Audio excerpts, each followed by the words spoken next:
Hey everyone, it's been a minute. I know it's been a while since my last episode. I've actually been thinking about recording for weeks. Every time something interesting happened, I'd think, oh, I should do an episode about that. And then life would happen, and the episode never got recorded. I found myself feeling disappointed that I wasn't publishing regularly, not because anyone was pressuring me, but because I genuinely enjoyed sharing those experiences and reflecting on them. And honestly, there are so many things I could talk about right now, but instead of trying to catch up on everything, I thought I would start with the thing that's freshest in my memory. A few weeks ago, I led my first workshop since moving back to Tokyo, and it ended up reminding me why I got into theater in the first place. The workshop took place at the new National Theater Archive Information Center as part of an exhibition project I've been involved with. The exhibit itself was a huge undertaking. I helped with the installation and was primarily responsible for dressing the mannequins and designing and creating headpieces for every mannequin in the exhibition. 27 mannequins. When I say that number out loud, it still sounds a little ridiculous. Alongside the exhibition, I proposed a workshop based on tsutsuji flowers that you can find on their okujo-ten. For those who don't know, tsutsuji are azaleas in Japanese. They're everywhere in Japan during spring. The workshop focused on natural dyeing and textile modification using simple, affordable, accessible materials. One thing that's important to me is making creative practices feel approachable. A lot of people hear natural dyeing and imagine expensive equipment, specialized knowledge, or complicated processes. But some of the most interesting experiments can be done with materials you already have. Things from your kitchen, things from your neighborhood, things growing along the sidewalk. I wanted participants to leave feeling like creativity was accessible, like they could continue experimenting long after the workshop ended. But if I'm being completely honest, the workshop wasn't really about dyeing. The dyeing was an excuse. The real goal was community. That probably explains why I spent way more time preparing than I needed to. I think I spent about 5 days preparing for a 2-hour workshop, completely unpaid. If you are a freelancer listening to this, you're probably laughing at me right now because you know how that happens. I made sample pieces, then I made more sample pieces, then I decided I didn't have enough sample pieces. And then I designed take-home natural dye kits. Then I designed custom stickers for the kits because apparently I cannot just leave anything alone. I also created a zine for participants. For anyone unfamiliar with zines, they are small self-published booklets that are popular in DIY theater, art, and art maker communities. I've always loved them. A zine lets you share all the things that don't really fit neatly into a gallery label or a workshop handout. You can include process photos, experiments, failures, inspirations, sketches, behind-the-scenes stories, what we call seisakuhiwa in Japanese. Little stories behind the work.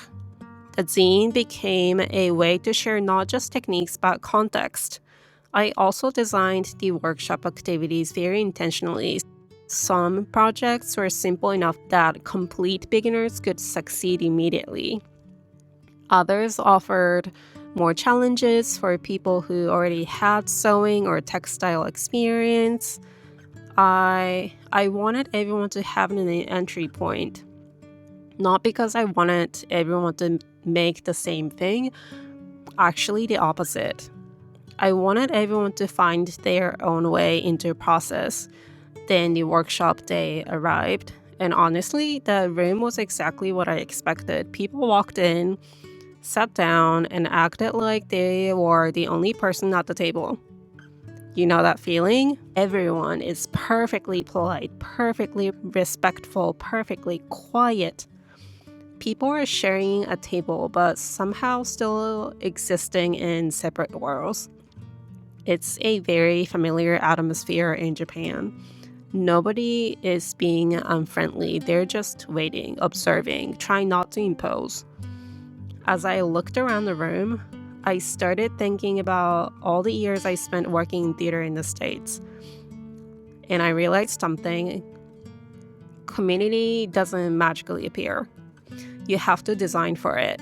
The best costume shops and rehearsal rooms I've worked in were not special because everyone instantly became friends. They were special because the environment encouraged people to interact, to share ideas, to solve problems together, to ask questions, to collaborate. So I approached the workshop the same way. I didn't make people introduce themselves. I didn't do awkward icebreakers. I didn't force participation. Instead, I built opportunities for interactions into the activities themselves. People naturally became curious about what the person next to them was making. They compared the results, shared observations, asked questions, borrowed ideas, and slowly the room started changing. Someone made a comment, someone else responded, a conversation started, then another. People began looking at each other's work, laughing about unexpected results, sharing discoveries. And by the end of the workshop, the atmosphere was completely different from when we started. The thing that surprised me most happened afterward. The workshop ended, but people didn't immediately leave. Many participants stayed for the exhibition tour. And suddenly this group of people who had arrived as strangers were walking through the galleries together, talking, asking questions, looking closely at the work, sharing thoughts, continuing conversations that had started around flowers and fabric. That was my favorite moment of the entire day, because that's when I realized the workshop had succeeded. Not because everyone learned a technique, not because the samples looked beautiful, not because the kids were cute, although they were really cute. The workshop succeeded because people connected. And standing there watching that happen, I felt something I haven't felt in a while. I felt home. When people ask what I miss about working in theater in the States, they often assume I miss productions, or budgets, or resources, or large institutions. The truth is, what I miss most is community. The costume studios, the rehearsal room, the production meetings, the creative team conversations. The conversation that happen while you're making something together. The feeling that everyone is contributing to something larger than themselves. That's the reason I started doing theater. And honestly, it's the reason I stayed. Since moving back to Tokyo, that's the thing I have been searching for. Not necessarily theater itself, but that sense of creative community. This workshop reminded me that maybe I don't need to recreate my old life exactly. Maybe community can take a different form. Maybe it can start with a flower.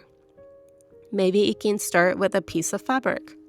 Maybe it can start with inviting a few strangers into a room and giving them permission to make something together.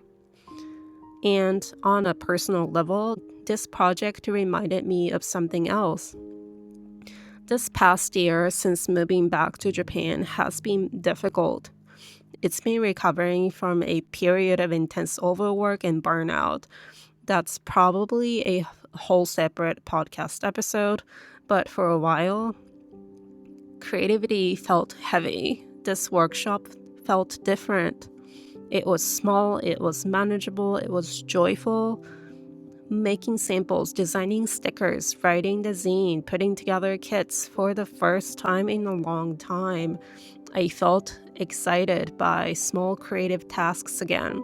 It felt like my brain was waking up, like a light bulb slowly turning back on. And honestly, that might be the biggest thing I took away from this experience. Not the workshop itself, not the finished pieces, but the realization that joy is still there.